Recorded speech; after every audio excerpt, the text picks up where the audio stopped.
Hello, this is Pastor Rick, and I want to welcome you to the Sunday Forum for this Sunday, September the 24th, where our topic is going to be, okay, wait for it, Olga Part 2. Olga Part 2.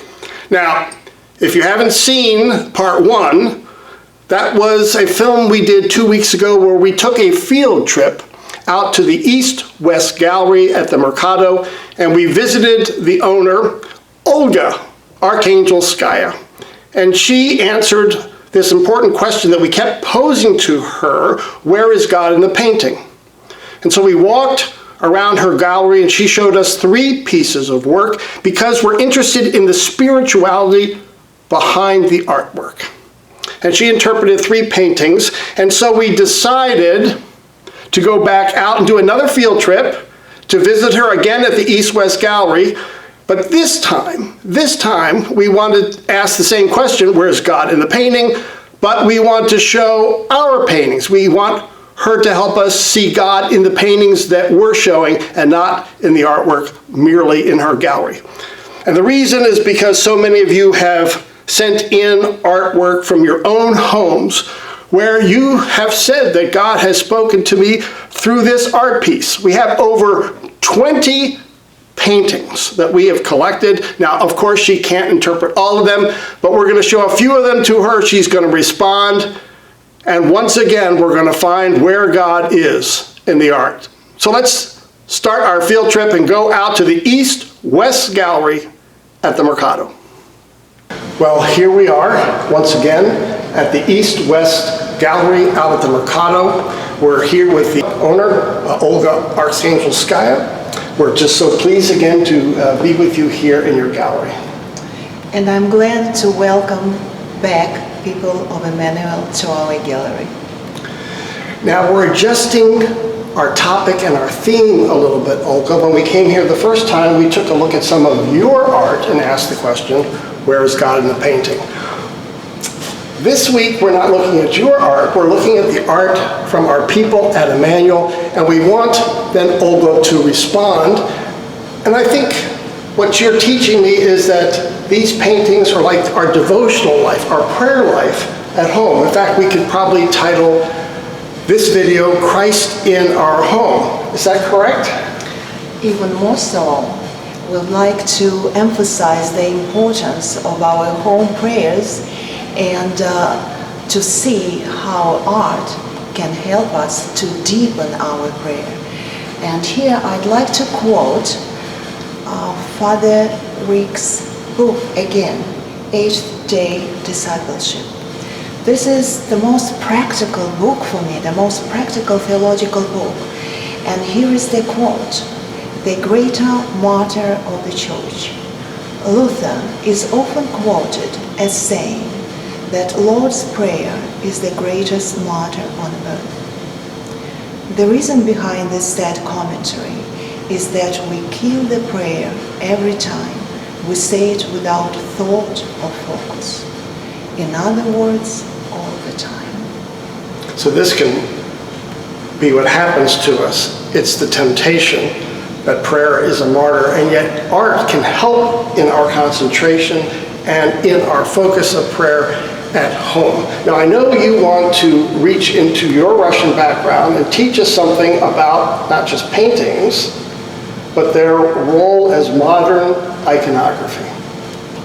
That's right, and it's very appropriate to start with the most famous icon, the most famous Christian icon. It's Andrei Rublev's icon, Holy Trinity.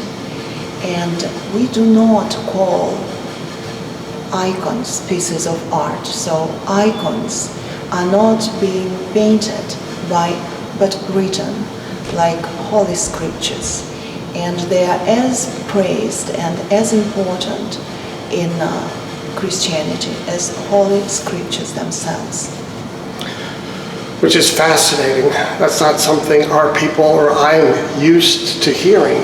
That how, in fact, they're so holy, right? You would never sell an icon as an art piece in your gallery. Is that right? No, we don't even show them because we don't want to approach God in vanity. So icons belong to churches and to people's homes. And we will talk about so-called modern icons, the paintings which are so similar to the traditional icons that they will definitely help us to concentrate on our prayers. So our first artwork from one of our members, which happens to be my daughter, Stephanie, is this icon that you see in front of you, and we want to place it next to Rublov's Trinity, Holy Trinity, because you can only really understand the modern icon if you go back and see this original Russian icon, this famous Holy Trinity. Speak to us a little bit about then this modern icon. First of all, let's pay attention how similar those images are. You can see that there are three angels on both of them sitting facing us. Though on the traditional icon, you see that angels are disconnected from each other and they're disconnected from us. But in the modern painting, in the modern icon, they are not only connected, they're actually holding hands. Moreover, you can see that the front of the table is open on both of them, inviting us personally to their discussion.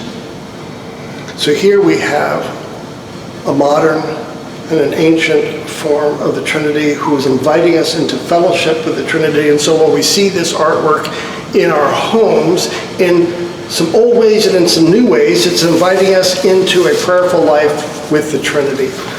We want to go now to another pairing of Madonna and Child, both again from my daughter Stephanie, both the same theme, but oh my goodness, they are two very different paintings that I would think would change the way I prayed at home looking at both of them. They are very, very powerful and very different. Two images are very different and they evoke different emotions.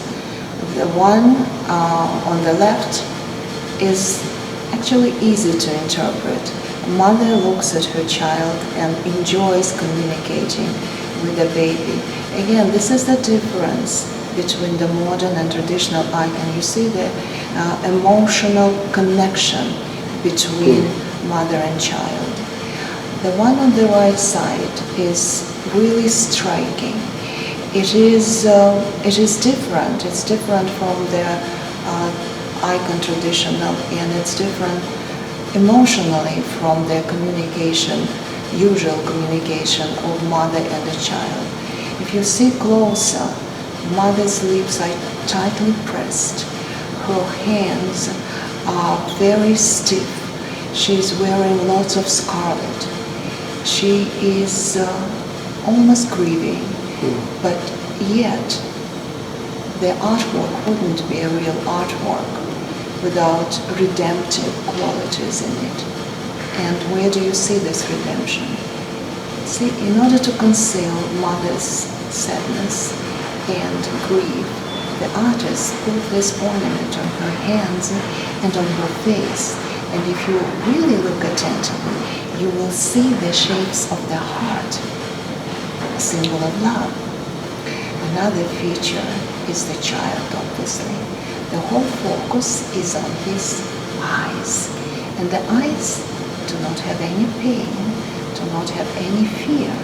They're looking at us with curiosity, and he is being protected by mother's love, and his life will be happy and fruitful. So if I'm praying with these two art pieces, again the same theme, right, Madonna and Child, if I'm praying at home in front of these two artworks, I'm hearing very different messages from God. One, a very nurturing message, and the other, I think you said, a redemptive message.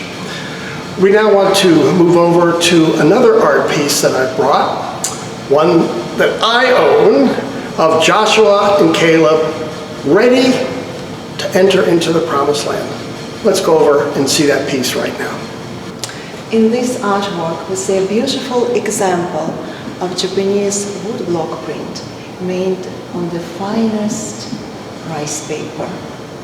I love this piece, and it's really the way I interpret Emmanuel. So when I see this Joshua and Caleb painting in my home, they're part of the 12 spies that were trying to go into the wilderness, and the 10 spies, you remember the story, come back and tell Moses we shouldn't go into the promised land, and here Joshua and Caleb are standing there disappointed, holding the fruits of the promised land, seeing the rich mountainside, seeing the grapes, seeing the flowing rivers, even the geese in the sky.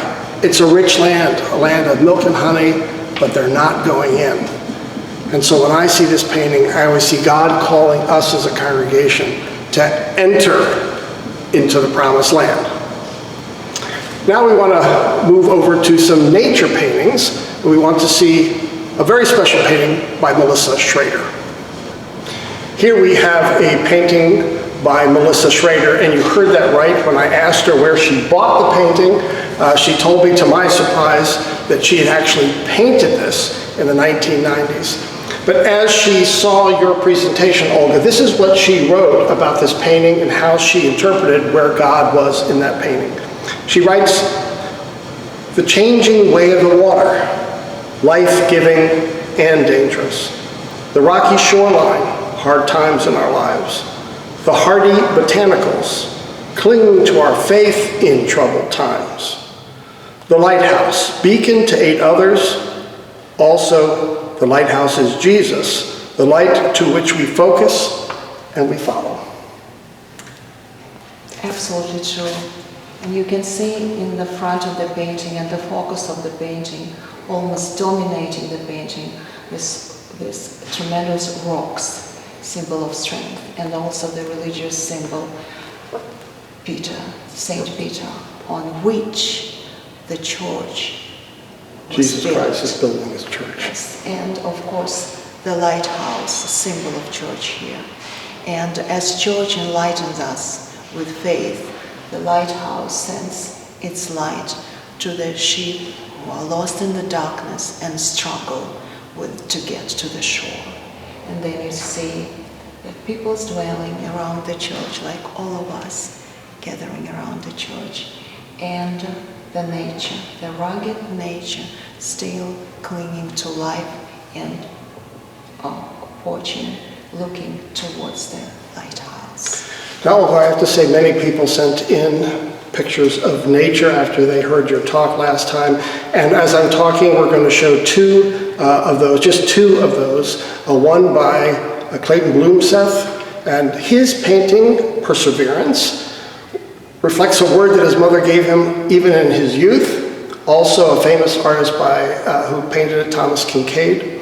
And the second is Linda Cummings, who received her painting from her mentor and art teacher many, many years ago. And so wonderful stories behind these art pieces that are still acting like platforms of prayer where Christ is in our home. Let's turn now to our last piece from Patricia Goodyear. Here we're now in front of our last art piece owned by Patricia Goodyear. And you really can only understand this piece, Olga, if you know a little bit of the history. And here's what she wrote to me about this piece. This piece of art represents a child that was never conceived, never born, never lived. That is, it reflects the longing of my husband and his first wife for a child. They both had red hair. Thus, this painting's title, The Little Red Hair Girl. That's how this portrait came into being. I see God in the painting with the abstract cross, and that I have a relationship with the little girl who would have been my stepdaughter. It all comes together as an example of God's unlimited creative power. Any thoughts? Fascinating piece of art. When I first saw it, I clearly saw the cross and looks like flowers. And this minimalism in this painting is a major draw from artistic standpoint. So you want to come closer and want to find what is in there. You want to explore this work and will never get tired of looking at it. I mentioned two things. It's the flowers. I think this little girl, this little redhead girl, is presenting the flowers to the couple. And to the world. And to the world. That's beautiful. And secondly, as Patricia told me, she actually does her devotions underneath this painting. And so it kind of lifts up our theme that when God is speaking in the painting, that's a prayerful moment in our homes when we're surrounded by this kind of art that is speaking to us and then brings us into prayer with God. And help us to focus and make our prayer real.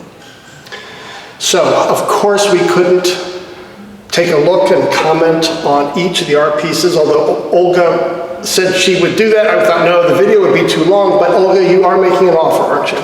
Oh, yes.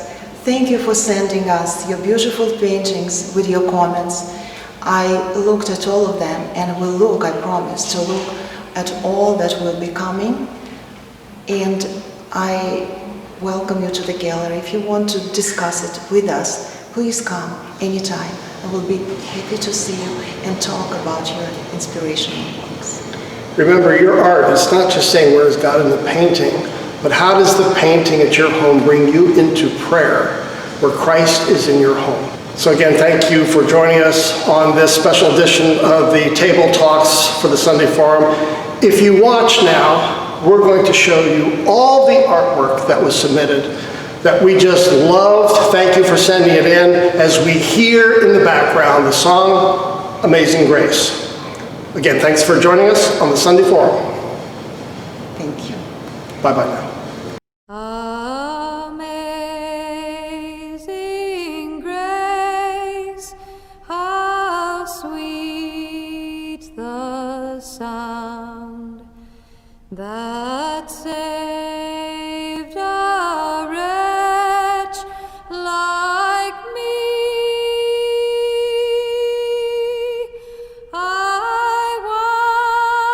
once was lost, but now I'm found, was blind, but now I see. 'Twas